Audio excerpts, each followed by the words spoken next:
मैं आपके माध्यम से उत्तराखंड सरकार और उत्तराखंड के समस्त किसान और अपने मुख्यमंत्री जी की तरफ से, मैं अपनी तरफ से, मैं हिंदुस्तान के प्रधानमंत्री नरेंद्र मोदी जी का मैं बहुत बहुत धन्यवाद देता हूं कि उन्होंने इस 70 साल के इतिहास में किसानों के लिए जो संकल्प लिया था कि किसानों की आय को दोगुना किया जाएगा, उसी कड़ी में ये जो 3 बिल राज्यसभा में शनिवार को पास हुए हैं, मैं इसके लिए उनका धन्यवाद देता हूँ।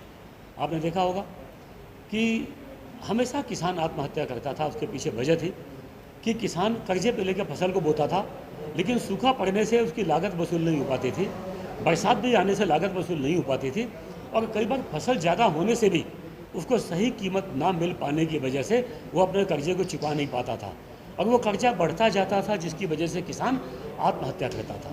आज हिंदुस्तान की गवर्नमेंट ने यह तय किया है और इस बिल में कॉन्ट्रैक्ट फार्मिंग में यह स्पष्ट है कि जितनी लागत किसान की होगी उससे 50% अधिक लागत जोड़ के किसान के साथ कॉन्ट्रैक्ट होगा। यानी किसान का नुकसान चाहे सूखा पड़े, चाहे बरसात अधिक आए या चाहे ज़्यादा उत्पादन हो जाए, तब भी किसान का नुकसान कभी नहीं होगा। जो उसकी लागत होगी, लागत तो आएगी, लागत का 50% उसका लाभ भी होगा।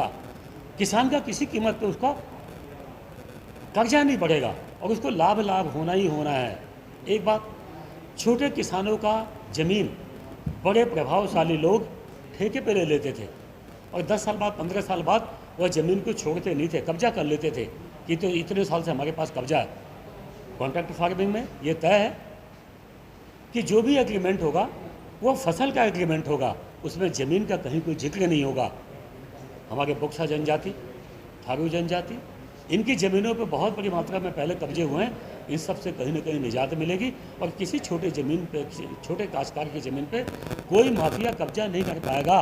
यह अपने आप में ऐतिहासिक कदम है और कोई किसान अपनी फसल को बेचने के लिए हिंदुस्तान के किसी कोने में जहां अच्छा भाव मिल सकता है, इतनी बड़ी आज़ादी दी है कि जहां चाहे जा सकता है, कोई रोक टोक नहीं होगी। यानी 100% कालाबाजारी और बिचौलिया दलाली, इसको ख़त्म किया है केंद्र की गवर्नमेंट ने। मैं इसके लिए धन्यवाद देता हूं। और कांग्रेस जो विरोध कर रही है, कांग्रेस का इतिहास रहा है कि हमेशा कालाबाजारी करने वाले, दलाली करने वाले, बिचौलिया करने वाले, इनके साथ कांग्रेस हमेशा खड़ी रही है। कांग्रेस को लगा कि इस 3 बिल के पास होने से उस पर बहुत बड़ी चोट पहुंची है। इस नाते कांग्रेस का चरित्र आम किसानों के सामने उजागर हुआ है। मैं कांग्रेस की निंदा करता हूं कि जहां हिंदुस्तान इस चाइना से भी संघर्ष कर रहा, आतंकवाद से संघर्ष कर रहा, कोविड-19 की बहुत बड़ी मुसीबत है, उससे संघर्ष कर रहा, ऐसे टाइम में भी कांग्रेस राष्ट्र विरोधी काम कर रही है।